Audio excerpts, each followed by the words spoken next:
All right, welcome back to our grand finale. Until next year. So our panelists do not need any introduction, but I just would like to thank them because they and just a handful of other women have done so much for women's health the last few years. And we all contribute in different ways. Some do research, some just see patients, not just see patients, see patients, advocate in different ways. But these gals have been beating the drum, testifying before FDA and other national conferences, just on every level, really advocating for us and teaching us things that really have not been talked about. So I just would like to offer them an applause for that. So thank you.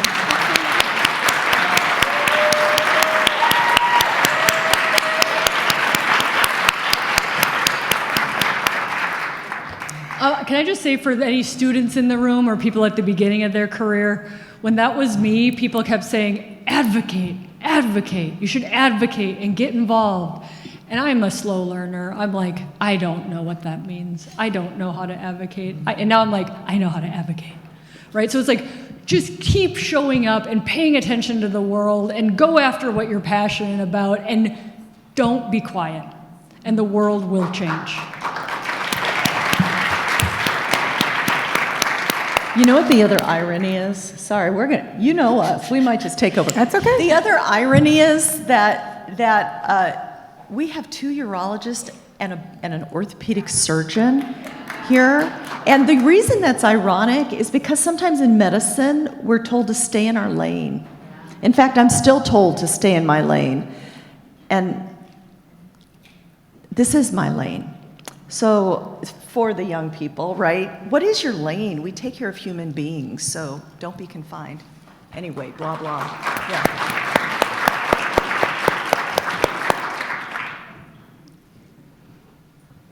Well, I figured Dr. Rubin would want to chime in too.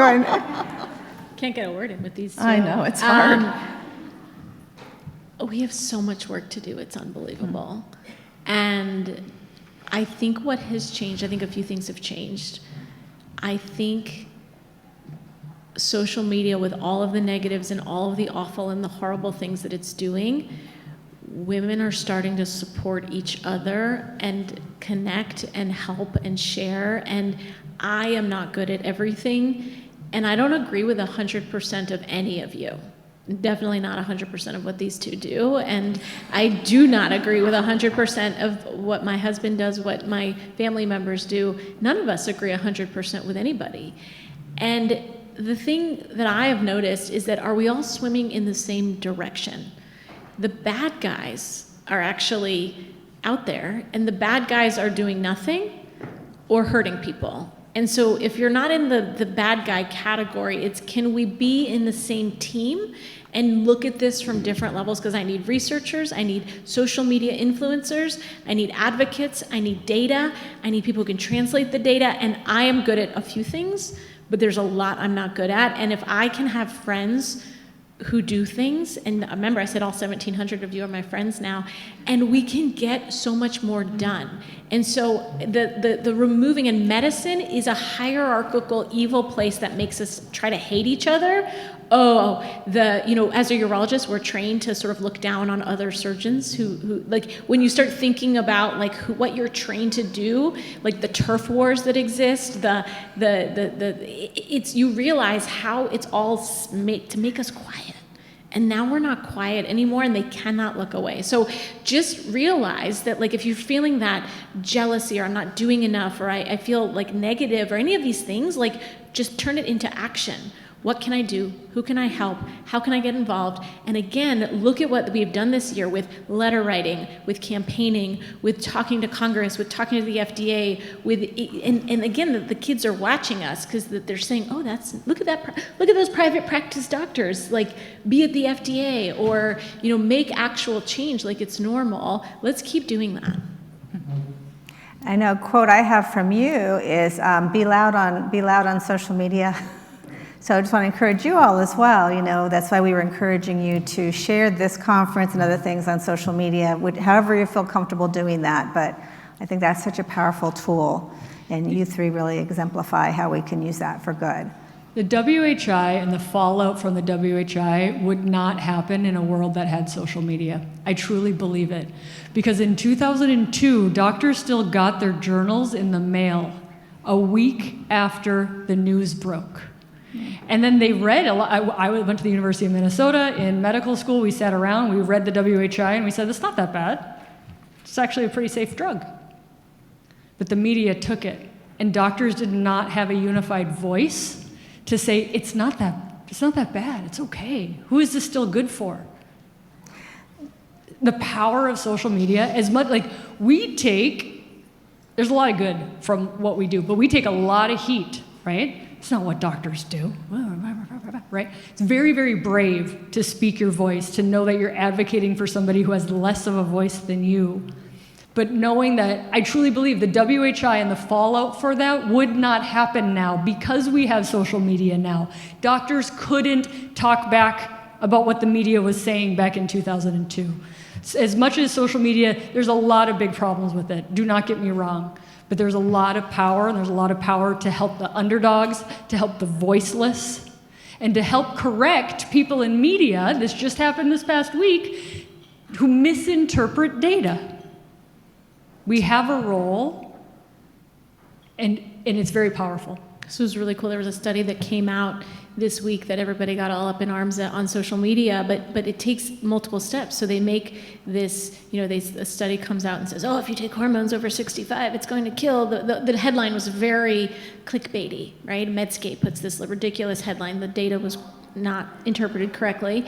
And so it goes all on social media. I said, oh, I have a Medscape video, like I go on Medscape, they pay me to talk about data. And so I email my Medscape contacts and I was like, what the hell is this headline? What are you doing? This is so dumb. And they're like, oh, you're right, make a video about it and let's publish it. And so we got right on and we made a video about it. And so that's how we make change. It's faster, right? It's faster. And who's the contacts? How can we get this going? But the clickbait is going to continue because the bad sells so much more than the good for some reason. And that is really frustrating. And then as we start talking about the good, you see people on social media saying that we're overhyping, right? There's all this, they're overhyping estrogen. We're overhyping it. Less than 4% of women are offered hormone therapy, right? Less than 4% of people who would be good candidates for hormone therapy are offered hormone therapy. And yet we get yelled at because we're overhyping it. We get a lot of tomatoes thrown at us, which is why we have developed very thick skin. And I think it is not a coincidence that the people you see up here are in male-dominated fields,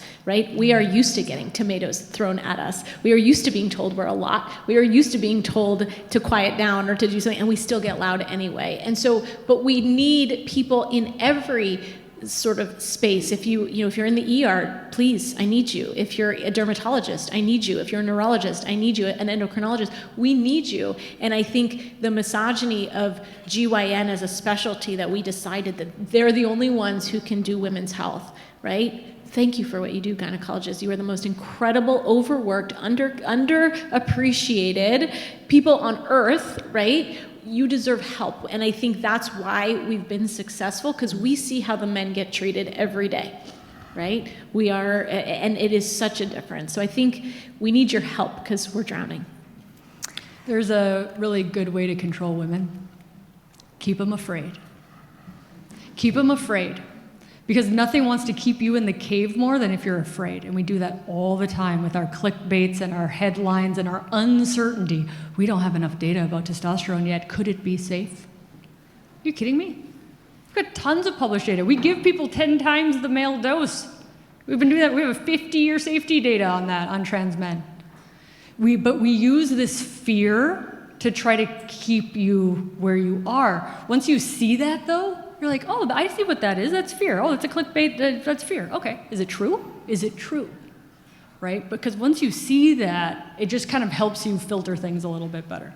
Best way to control a woman? Keep her afraid. Thank you. So I would just like to say as well, I commend all of you who signed up for this course. And I really encourage you over the course of this next year to go back and watch as much of the content as you can. And I know it's a lot, I've been told it's too much, but we really, anybody, your neighbor, anyone in the whole world can just ask ChatGPT a question. They don't have a fund of knowledge. They think they know the answers. But that's why we all got our degrees. And we're clinicians, we're experienced. We have a high level, a high standard that we should have this excellent fund of knowledge that patients should be able to trust us. And so on the flip side, I do encourage all of you, and I commend you, because having a really good fund of knowledge and really understanding all of this is going to give you the foundation that you need to really take the best care of women, not with sound bites. The sound bites are great, we gotta get our voice out there, but at the same time, your neighbor can look that up. But what do we contribute? And so that's why I really commend you for this. And I have to say, I know you've probably heard lots of stories how ChatGPT can come up with the wrong answers.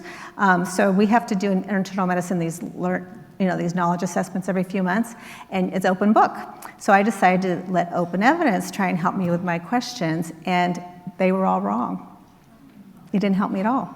So it's interesting. So it is useful, and I do use it, but you have to know when it's right or wrong. So anyway, so thank you for studying hard, because that's super important. Can we get to I'm going to ask you some clinical questions that have been bubbling up all day, and some of it might be review, but people want to know what to do on Monday morning. So just rapid fire. Again, the most popular question is about collagen. And trying to stay hot and healthy, obviously double entendre there, health span, fit, sexually happy, whatever that means for the person. But what would you guys all say about collagen? Why is this whole country obsessed with collagen? I don't know. I really want to know. Why are we obsessed? What? Sure, but why can't we just eat a protein-forward diet? You can get 100 grams of protein, which is the minimum you need for muscle protein synthesis, with two-thirds of a cup of Greek yogurt, a snack of a protein powder, so Greek yogurt, 20 grams, protein powder, 25 grams, chicken, the size of my hand, 40 grams. It's not a lot of food, right? So do not give in to having to buy something different, right? So collagen. Fortibone has studies showing it is good for bones and joint. There are some other, I don't know the names of them, but collagen 2s, I don't know the brands, but collagen 2 for the collagen in your face. But remember, that comes after you're actually eating real whole food and not treating your body like a garbage disposal. It's funny, but I'm not kidding, right? So if you're doing all the things and you feel like you need another 17 grams of protein from collagen, then okay, Fortibone has some data for musculoskeletal. I think the next question that's actually all week long, we all want to know, for women in their 60s, 70s, and 80s, we all know that the ideal time to start hormones is even before your last period in terms of preserving bone and other issues. However, we can't go back in time. And a lot of women weren't given the opportunity to have hormones when they were younger. So just in every area you've talked about, if you decide with her that it is safe to give her some hormone therapy in her 60s or beyond, can sarcopenia be reversed? Will joint pain improve? What can we expect? I know it's different for every woman, but what have you seen? So sarcopenia is not a one-stop shop. Hormones will not outdo years of sedentary living, because if you had no muscle mass as a 30-year-old, what makes us think as a 60-year-old with hormones alone you're going to have some? So I view hormones as our colleagues say, as a tool in the toolbox. Yes, physiologically, it's incredibly important, but you must lift and you must eat, and for your bones you must jump. It's one of the things. Just accepting hormone optimization is not going to correct all wrongs. Mm-hmm. Can you be augmentive? Absolutely, right? But I just want you, it's not a panacea, right? You don't get min-max. We're worth the effort. It takes work. And what about with joint pains as well? I know sometimes if I'm not sure what's going on, I'll say, well, we can try the hormones for a few months, and the part that's hormonal will start to get better, and no, then we'll see what's left. But what are you seeing with that for women who have aches or frozen shoulder, or for older women who have, maybe it's been going on a lot longer? Do you see improvement if they start hormone therapy? Again, it's multimodal. Yes, I do. Actually, I see improvement pretty quickly in musculoskeletal pain when you optimize hormones, but it's also an anti-inflammatory diet. If you're inflamed like crazy because of how you eat or relational stress, that contributes to joint pain significantly. If you're turning up at 60 or 65 and your knees are already arthritic, getting bone on bone, it's not going to be a cure-all, and that needs to be treated as arthritis is treated. So, and now there are published papers on decreased risk of osteoarthritis in women who are on hormones. So that pushes the question to prevention, knowing how debilitating of a pain condition and how much it limits mobility to have osteoarthritis. When we say, hey, women on hormones seem to develop this less, again, there's a signal there. But we need, fundamentally, we need to understand that this is not just the end of periods. When we say menopause, it's like sex, right? When I say sex, 700 people have a different image of what I said, right? And so when we talk about bone health and musculoskeletal health, it's people are like, what does no periods have to do with my knee hurting when I'm 70, right? It's a profound change to the hormones in our body. And to our education system. I mean, if you have osteoarthritis, the last person you're going to talk to about it is with your gynecologist, who you don't even see anymore. And so who's responsible, right? Say you've had a complete hysterectomy, which, by the way, what does that even mean?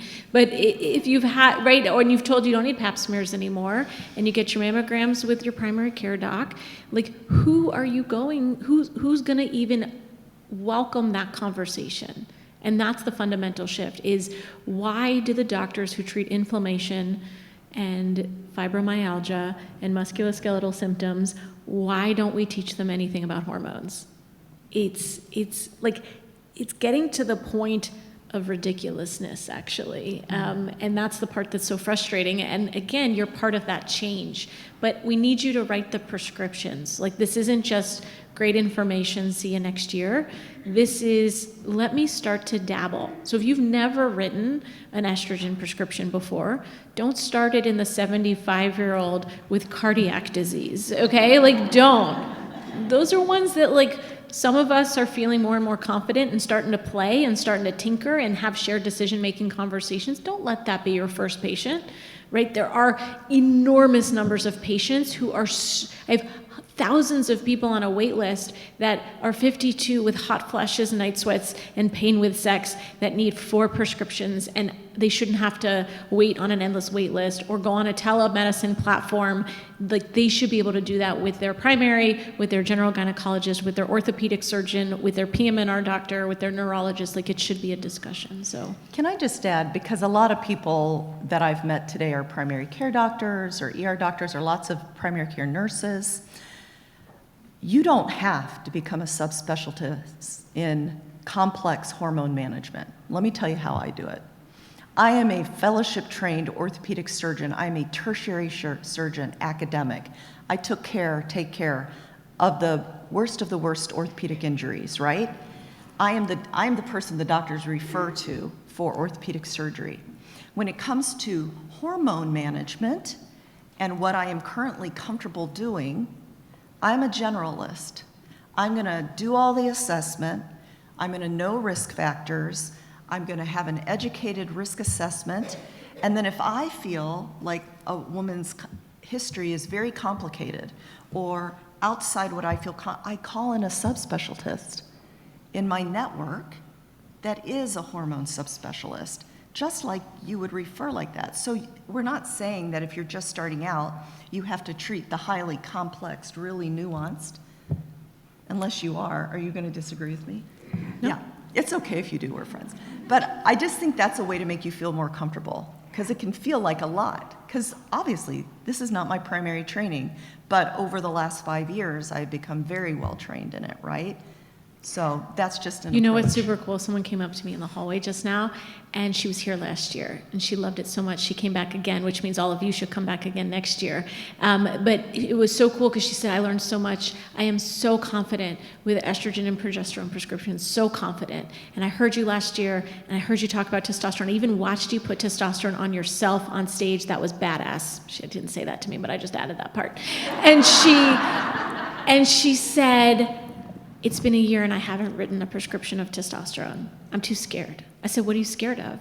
She said, I just listened to your lecture just now and I'm ready to do it. Like, I just needed to hear it one more time. And that's how I teach how to prescribe hormone therapy. That's kind of the whole point of it is, what are you afraid of? Find out, what are you afraid of? Why aren't you writing these prescriptions regularly? Is it because you don't have that mentorship and that friendship to hold your hand while you do the prescription? Right? Is it because you're afraid you're going to hurt the person? And if so, what's the worst that could happen? Is it a stroke you're worried about? Is it a blood clot? Is it cancer? What are you scared of? And do you actually know the data? Or are you just going on vibes? Right? And so she heard that lecture and she's like, you know what? Now I feel confident. I'm ready to do it. And so sometimes you need repetition. You need to hear it a couple times. You need to hear a couple of us talk about it. As I tell all my patients, don't take hormone therapy because Ruben told you need to. It's because I follow Mary Claire on Instagram and I read a book called Estrogen Matters, and my you know what convinces people to do hormone therapy the most? It's none of you or us. It's the neighbor who feels great. It's the best friend who said, holy crap, I am feeling amazing. That's all they need to hear. They need one story by someone they know, like, and trust, which is a family member or friend, and that's it. They're done. I've gone to the Ishwish Fall course at least 3 times, maybe 4, I can't remember. I did a virtual one during the pandemic. And repetition is the key to adult learning, right? Hearing things over and over again, feedback from patients, start with the low-hanging fruit. Symptomatic GSM, oh my gosh, lowest hanging fruit. Hot flashes, lowest hanging fruit, right? Just treat low-hanging fruit for a while, and you're changing the world just by treating low-hanging fruit. And then you go again, and you go again, and you meet the people, and you get your team. And massive big conferences like this are amazing and can be overwhelming. But I guarantee you, if this is your first time here, and you go home and you're like, I'm going to treat some low-hanging fruit, right? Do that for a year, come back, and then you're like, okay, I already got that. I'm going to take that. I was telling somebody today, I'm like, and then you go to the conferences and you're like, I took those 3 things. Those are the 3 things I got this time, right? You just keep adding to your basket, and it's very, very cool. I would say, too, aren't we nervous the first time we prescribe any medicine? I am. The first time you write it, you're like, I don't know all the subtleties of this medicine, but you just do it. And so I think the advice to start with easy cases is really good. You don't have to be menopause certified to prescribe, and just do it. Say that louder for the people in the back. You do not need a certification. You do not need a crown. You do not need to be anointed by anyone to do this basic evidence-based medicine, right? You don't need it. But do no harm. But honestly, the argument could be we're doing a lot of frickin' harm by not doing this stuff. We are harming people every single day. They're going to the clinics that, let's just say, are not doing the most evidence-based care. So we're actually harming people by doing nothing, and we're harming people by doing the wrong thing, and they're all you brilliant people in the middle who could do really reasonable care.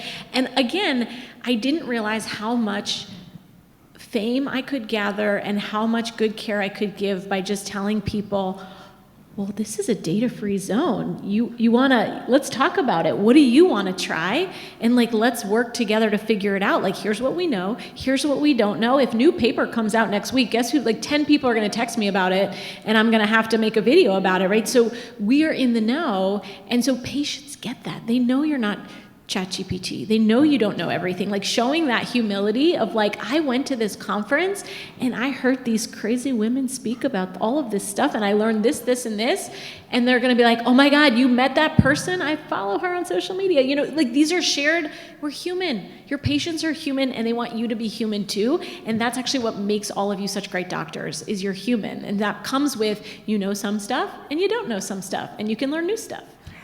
I want to be really clear too that we are not advocating that you go beyond guidelines when especially when you're first starting. Like with anything else, those are good guardrails, and if you're just starting to prescribe, like stay with guidelines. The off-label stuff, we all do it in so many areas. You just need to know what you're doing, get comfortable, and be able to justify what you're doing. But we do off-label all the time in so many other areas of medicine. But if you're starting out, stick in the guidelines. That's the easy guardrails, and you can get good comfort, and then you could go on beyond that. Would you agree with that for folks that are starting out? I 100% agree, and there are 2 sentences in the 2022 menopause guidelines that are my favorite 2 sentences. The GSM guidelines, that's my favorite guidelines, but there's 2 sentences in the menopause guidelines that I love, and they get misinterpreted all the time, so I think they're important talking about. Number 1, initiating hormone therapy within 10 years, the benefits outweigh the risks. I always say when I do my talks, that is a strong statement in medicine. Benefits outweigh the risks. That's a very strong statement. I love that that's in there. And then my second favorite sentence is past the age of 60 or 10 years past, individual risk benefit, shared decision making. That gets misinterpreted all the time. Like guidelines don't recommend it. It's not what they say. They say individualized, shared decision making. So those are my favorite 2 sentences in the menopause guidelines. You're welcome. Absolutely, absolutely. Also, the old guide. There's also the problem with the old guidelines. How many patients say, "Well, like I've had this conversation this week. Well, my primary care doctor just wants me to ask you, like I'm turning 60. When are we going to have this conversation about wrapping this up? Right? We got to stop this stuff. We got to stop it." I said, "That's not what the guidelines say. That's right. The guidelines don't say that, right? Like, and so that's part of the problem. This sort of dogma, lowest dose, shortest amount of time possible. It doesn't even say that anymore, right? And so we have to educate kindly as we make choices, as patients make these shared decision-making choices. So that's where it's good for you all to know what the guidelines are, but also like the ACOG and the actual official recommendation is that you don't have to stop hormone therapy. So just know that and feel confident in that. And so if you know what the official recommendations are, that's really good footing that you can educate your patients and your colleagues. Getting back to the musculoskeletal, everyone's asking what else can you do, and you talked about what else we can do, which is exercise. Question came in though, what about people who can't, like say they have Ehlers-Danlos, hyperflexibility, or a heart condition or something that they have to limit their lifting? How do you modulate? What would be a second best to heavy lifting? Well, heavy lifting is a skill that is gained over time. So even though I am saying to you, our goal in midlife is strength and power, if you have never lifted a day in your life, it will take you 6 months, 9 months to go from couch to body weight to mid-level to learning how to lift heavy. So know that it's not an overnight success, number 1. Number 2, know that everything matters. Everything. So if all you can do is what you can do, that is better than sitting out of fear of injury, sitting out of fear of whatever is going on. I, at University of Pittsburgh, where I was, took care of a lot of Ehlers-Danlos women whose laxity seemed to get worse the older they got and the more estrogen they got. I had them in physical therapy for a lifetime, right? Because for me to keep their joints together, we needed all the supporting structures to be as sound as possible. So there is always a way to modify. Cardiac disease is rehabbed after open heart surgery, right? It's not a ticket to sit around. So I really don't think there's any reason not to do everything you possibly can, knowing what the ultimate goal might be, but if you can't get there, that's okay. You're going to do everything you can do. But we do die of sedentary death syndrome, and 70% of the people in our country don't do meaningful movement any day, right? And so we just have to start where we are and progress up, and our bodies will rapidly change. You showed us the pictures of the cross-section of the thigh where there was severe sarcopenia and then others who had then exercised and had good muscles. How long would it take to go from one to the other? That study did not answer that question. How long would it reverse to take you from... I don't know that answer, Oh, but I also what's your don't, guess? I don't think it should be an excuse not to try. So let's take the example of Susan Geedy. She's the woman that I showed at 63, weighed 181 pounds, which was 60 pounds overweight for her. She didn't exercise. I expect if I did the cross-section of her MRI that she would have had fatty infiltration, that she would have had a thick rind of fat around her very small muscle and no stamina. It took Susan Geedy 1 year to make significant change from the first picture you saw to the second, and then another year. So when I watch people do this, it can take several years to go from osteosarcobesity to leaner body composition that is more in a healthy range. It's not an overnight thing. It's not going to be 6 months, but you can make significant bone changes in 6 months.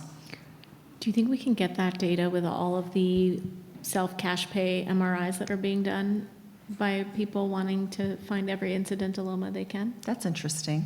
I should get with Can we ask the Prenovo or something. and see if we could do that? It's just, who, if people are getting it every how many years, and then you ask a simple question of like, are you lifting? Are you exercising? And like, does it change? That would be interesting.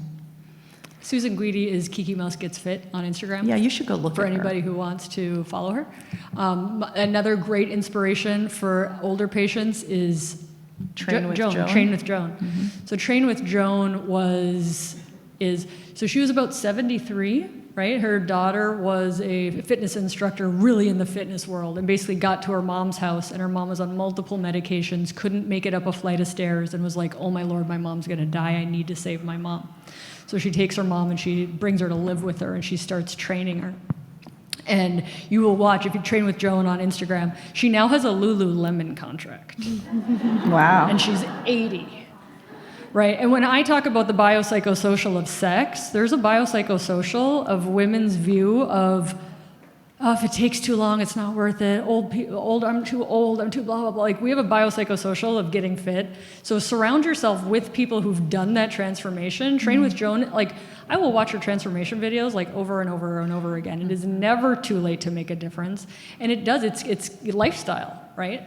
We've been sold a bill of goods by magazines who are like, get beach-ready triceps in 6 weeks. Right? Like, this is a lifestyle. It's being strong, doing things every single day that build towards a strong, resilient body. And I think even the question, like, how long does it take, I think can be used against us of like, who cares? What if it takes your whole life to get as strong as you could be? Do it, right? And the other cool thing about untrained people is they gain muscle pretty quick, right? Just feed them, work them out a little bit, plus or minus hormones, they put on muscle pretty quick. And so it's fun to see that transformation over time, but realize like this does take a lifetime and it's worth doing. I think you brought up a good point, though. We talk about, and in some other speaking things we've done together, I talk about Simon Sinek's work that shows that you are the average of the 5 people you spend time with. And so I encourage the women I serve and the general public to find their 4. Meaning, if you are in relationships with people who are not committed or don't want to be committed to the lifestyle we're talking about or to being in your best health all the time, and you have them in your ears like, just be the way we've always been and unhealthy, and we're going to go out for 6 cocktails and fried food, but you really want to live better, then the encouragement is to find the people who share your goals, because you are the average of the people you spend time with. And so that is applicable not only personally for us. I mean, that's been so amazing in these chat rooms we have. We don't live anywhere close to each other, but we talk nearly every day because we have surrounded ourselves with like-minded people. It's the same for lifestyle and health. So it's individual, but if you have a practice, how amazing would it be to put 5 of your women together in little groups, find your 4 so they support themselves, and then group visits are supported by insurance, right? So it's not a cost, whatever that's called, loss thing. It's actually a visit where you put 5 people who can work together towards a common goal. So this is actually super important, both from a business in medicine as well as a sexual medicine perspective. I started asking patients who's your support system? It's part of my intake, my conversation with them, because if you don't have a support system, if you don't feel safe, if you don't have people that you can just be you with, how are you gonna have great sex, right? It's such an important concept. And then for me, I was a private, I was out of fellowship. No one would hire me because they said, what you do is weird and you're not gonna make enough money fast enough for any of us. So we don't want you. And so I had to learn to live in this cash model because it was the only way I could pay off my student loans, because the RVU model doesn't work for what I do, my long-form care, right? We've got long-form podcasts. I do long-form medical care. And so how was I going to learn the business of medicine and how it works, how to market, how to sell, because all of you are salespeople. You sell surgeries, you sell medicines, you sell vaccines, you're salespeople. We're just not good at it all the time, and we don't train for it. And so I got into communities of like-minded physicians who were sort of looking at this entrepreneurial sort of adventures. And I learned a lot about coaching and mindset work. And Kelly was very into it before I was, and helped me on my journey of sort of figuring that stuff out.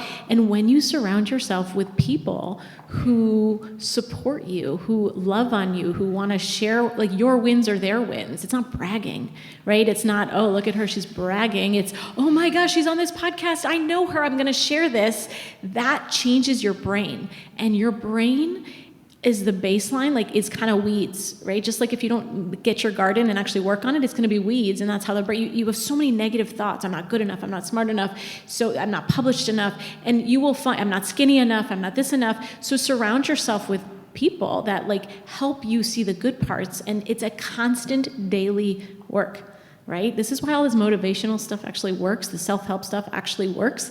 It's super cheesy, but it works because when you're surrounded by like-minded people, like, it's so amazing, and those communities exist. And so again, everything in business is learnable. Y'all, I learned how to do a penile implant surgery. How hard is QuickBooks, right? They want to make finances complicated so that you have to hire people. They want to make insurance complicated so that you stay in the system. They want to make it hard so that you just do your clock in and clock out widget work. But when you start to look at it and say, what are we doing? To me, that's the fight against burnout, the agency of, like, I go to the work because I want to, not because I have to. Thank you. Oh, go ahead. I'll continue to amplify and share something personal. So, before I started, this is probably 8 to 10 years ago, had my 2 babies, private practice, working my butt off, taking call, married, all the things, hardly had time to work out. I remember driving to work one day and being like, I don't have any friends. And I was like, now knowing what you know about friends, you're like, you actually have to have time to have friends, right? And so we have these cultures of overwork where the woman has to do it all and no support system and X, Y, and Z. And it's like, I created a life that didn't have friends. And I oftentimes felt too much for people, right? Because I speak truth to power. Like, that's what I'm an Enneagram 8 for anybody who knows, right? That's what we do. And I didn't know anybody who podcasts. I didn't know anybody who advocated at the FDA. I didn't have any friends who published books. I didn't have any friends who spoke at the Sydney Opera House stage. I didn't have any of that. But I found something I was so desperately passionate about, and I just, like, went hard and found the other people of, like, they're doing the same thing I'm doing. They're speaking truth to power. They want to change the world. And I'm like, now I have friends that I speak on the Sydney Opera House stage with. I have friends, like, all of my friends publish books. My friends negotiating deals with the CDC and the AUA. Yep, that's my friends, right? So it's like, we are social creatures. Do what you need to do to surround yourself with that. And if you don't have that, you can also build it, right? You can build it, you can find it out, all of the things. We are so changeable. We are so changeable. And our biggest impediment is us thinking how it is today is how it's gonna be. We're so changeable, whether that's building muscle or having amazing sex or standing up to the FDA. We're so changeable. Don't think that you're the only person on the planet who can't change your life. And same with your patients. Okay.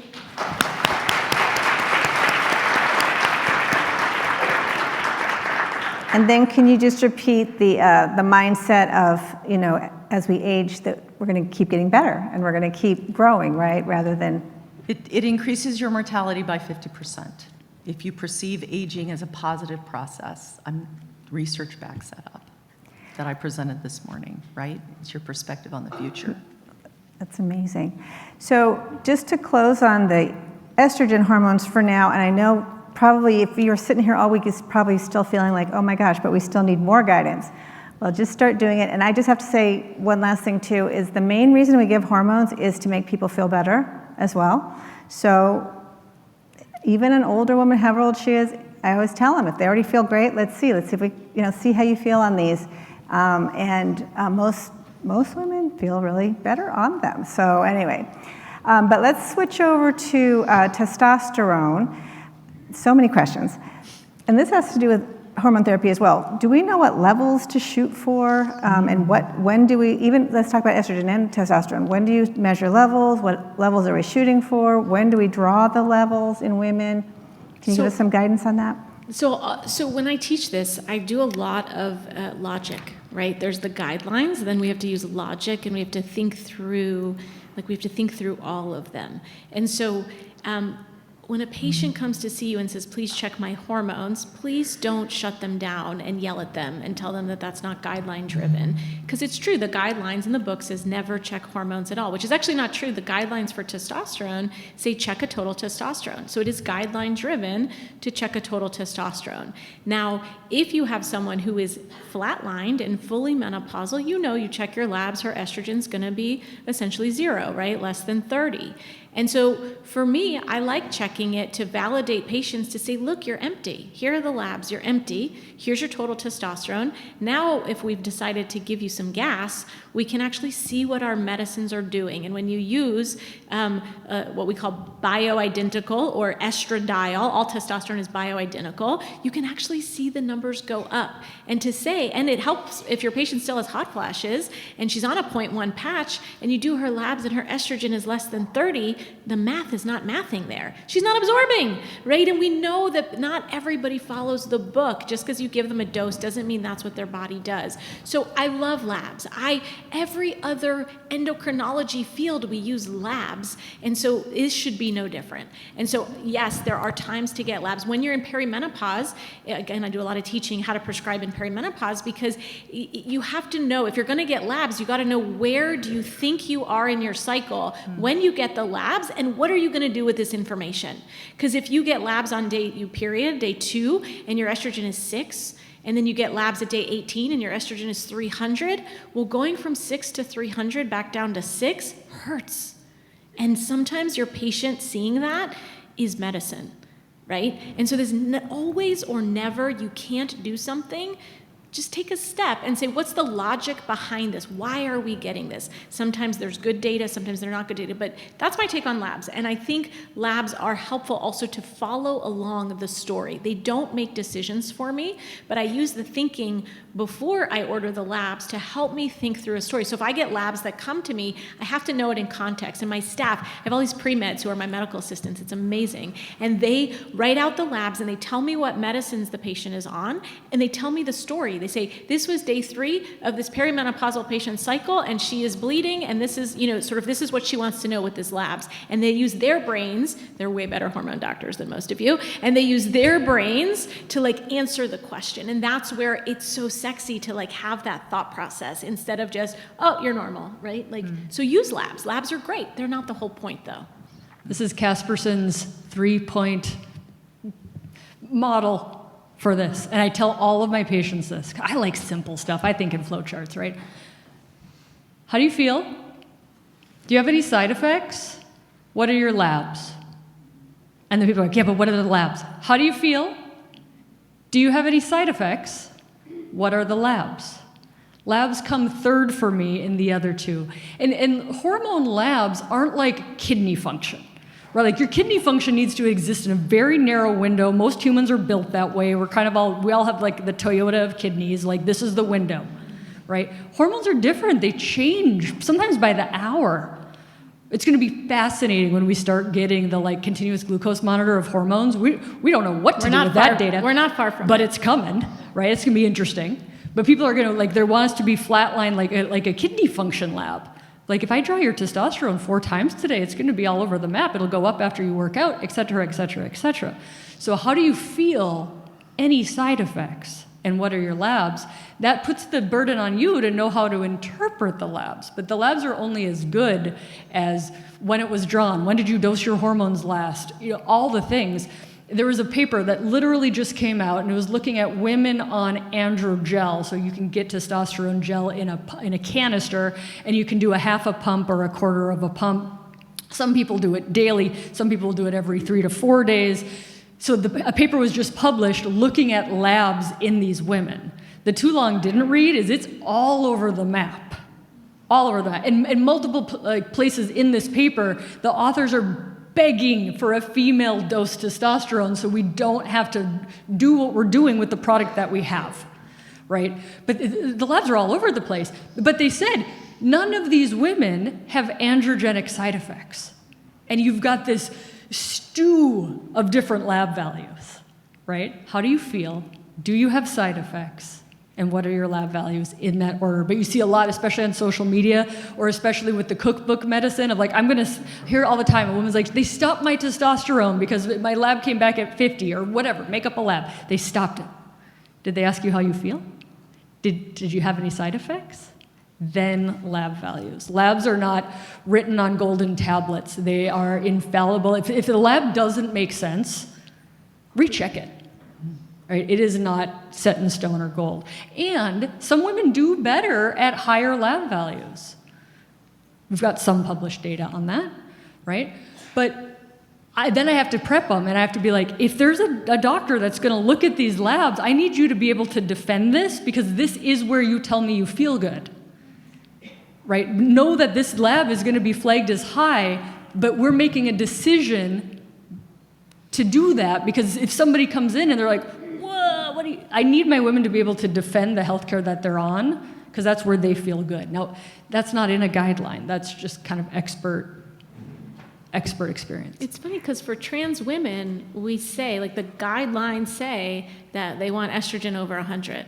Right? Like for trans women, like their numbers, we'll talk about estrogen levels for trans women, and we'll give men with metastatic prostate cancer 8 patches a day, right? But then this idea of like never check labs.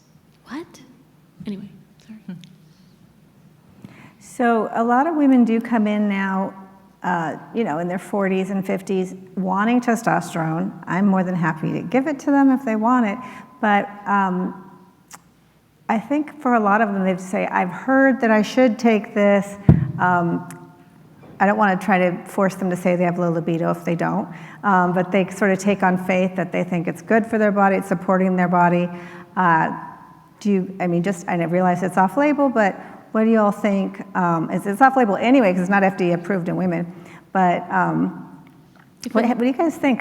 If an educated patient comes in to see me and wants to try something that has evidence beyond libido, why wouldn't I give them something that I don't think will hurt them and that may prove beneficial? And so what do we say? Try it for 6 months and see if you like it, right? This idea of shared decision making and autonomy, like the patient gets to choose.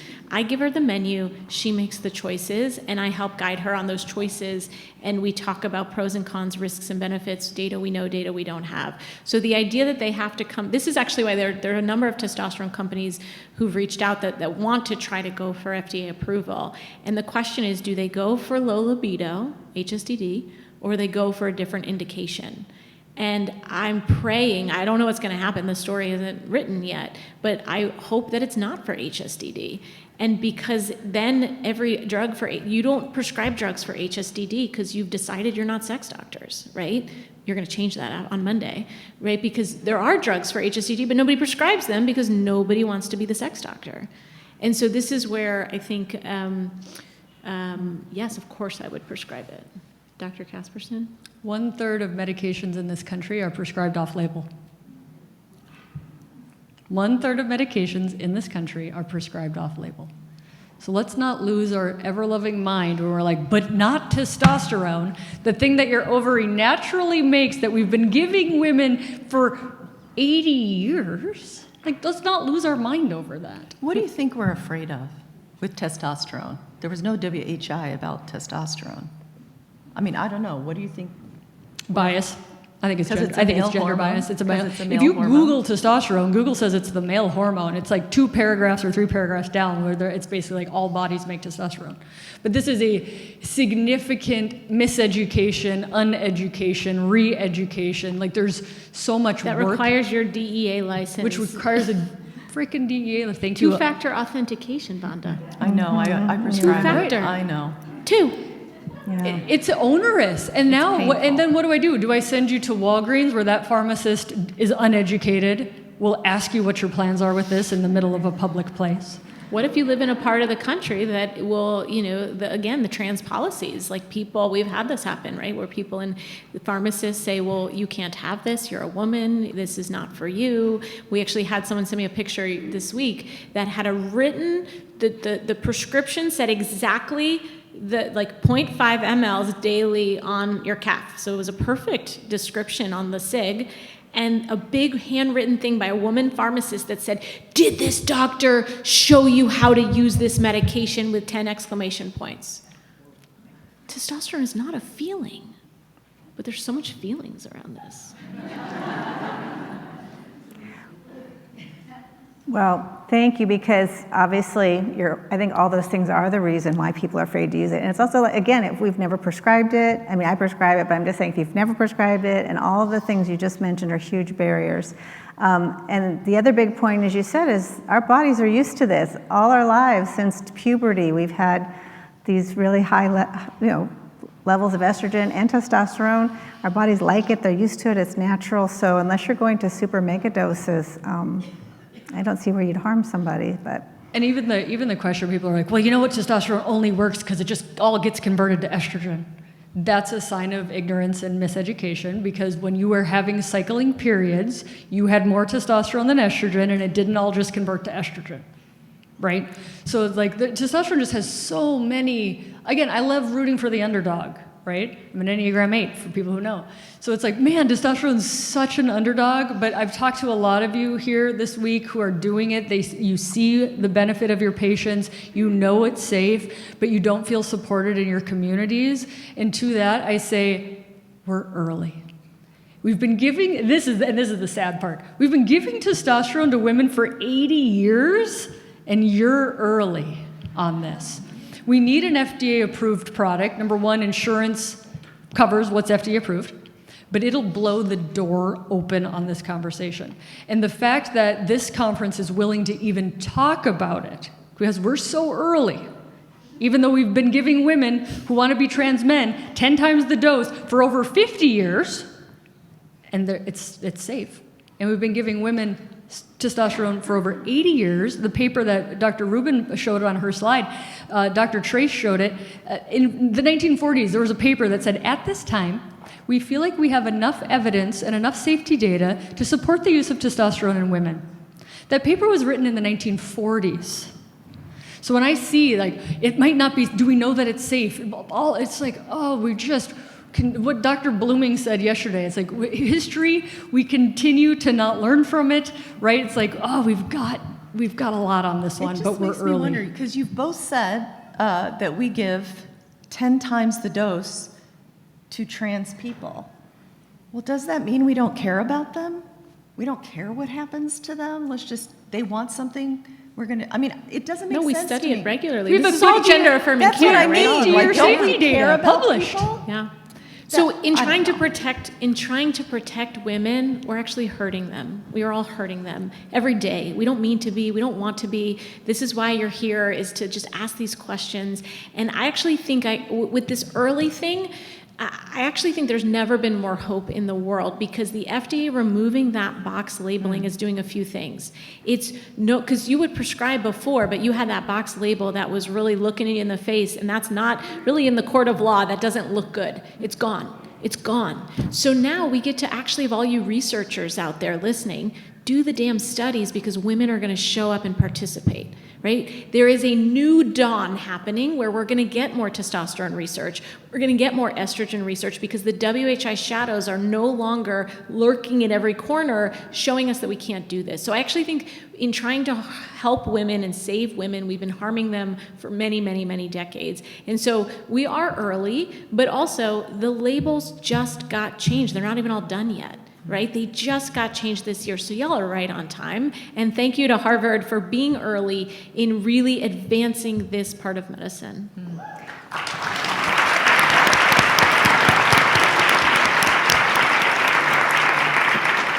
I'm going to do one more question because we closed, because I think we haven't talked enough about this, but some of our participants are rightly concerned about some of the negative effects of testosterone when it's too high in women. We know it can lower your voice, it can give acne, you can have hair, and clitoromegaly are the most feared, I think, issues that can happen if someone's replaced too high, and there are concerns if someone gets too much topical testosterone to the genitalia. Can you just address that real quick, how we avoid that? And Yes.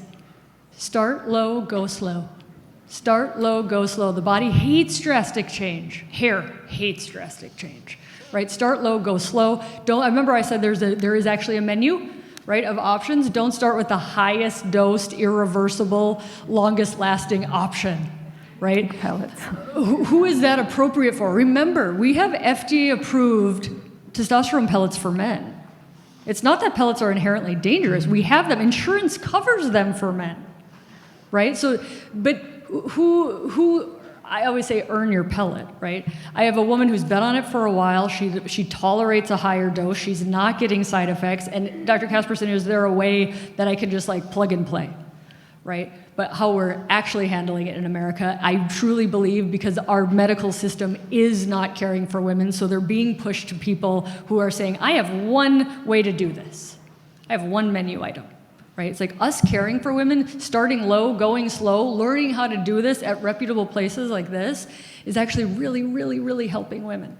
So if you start low, go slow, ask them how they're doing, see them in follow-up, right? How are you doing? Do you have any side effects? You're going to catch stuff that they don't like. I think I think a lot of the acne and like facial hair, it can be transient. Just your body's kind of adjusting to hormones, kind of like a little bit of the uterine bleeding, right? When you start a patch, right? The body's like, whoa, but it kind of calms back down. So I think there's that, and sometimes it'll just get better. But if it's persistent, watch.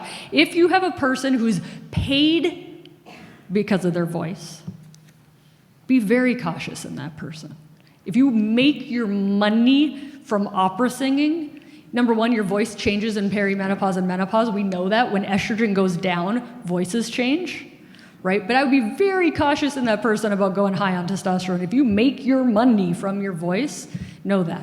But the majority of people have imperceptible voice changes. More common that your voice changes because your estrogen's going low. Can I just speak to clitoromegaly for a hot second? Because most of you don't know how to look at genitals and have never examined a clitoris in your life.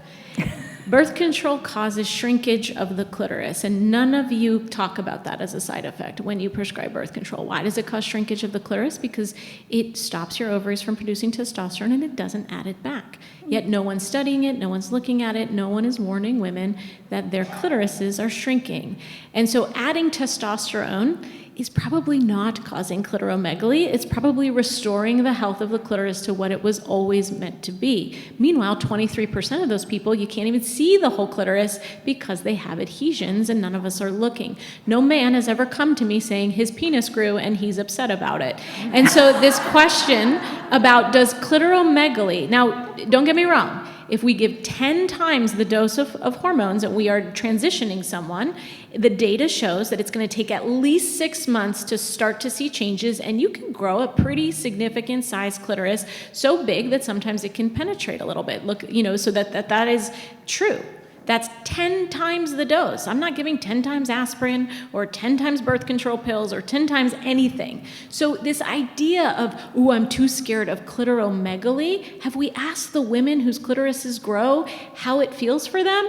No one's talking to these people, but we don't see it clinically, and I think that's what's really important. Of course, if you're going with the highest dose pellet that's irreversible and in their system for 6 months, you can't take it out. Don't do that. Don't do that. The guidelines say don't do that. We say don't do that. But that doesn't mean it's all bad or it's all harmful. I think I hear this a lot. Women are like, my doctor said I couldn't have any testosterone because I'll grow a beard like a man. And I'm like, do we have beards? We're and all up here. I'm like, all three of us. Not all men can even grow beards. Right? Like, this is not black and white. And I think it's very dismissive for these women to be told these things. All right. Well, all good things must come to an end. So for 2026, we're going to have to put this in the books. And so we as the directors just want to give some special thank yous. First of all, to our panelists. I'm going to give them We thank you so much for your voice, and we thank all the speakers we had this week. We had so many fantastic faculty, we couldn't even feature all of them. So thank you all. We know you could be more exotic places like Australia, probably getting paid a lot more money. So thank you for spending the day with us. And I want to thank my other directors. They're so fabulous, and our division chief, our administrator, V, the rest of our team, the CSAV, our audiovisual, the Fairmont Hotel, and most of all, you all for signing up. We love you. We had almost 500 more than last year. I think our latest number is 1,770 or something like that. So thank you for showing how important this is, and we really, really hope you'll stay in touch, keep moving the world. We're going to have so much more for you next year, updates, and we love you very much. So.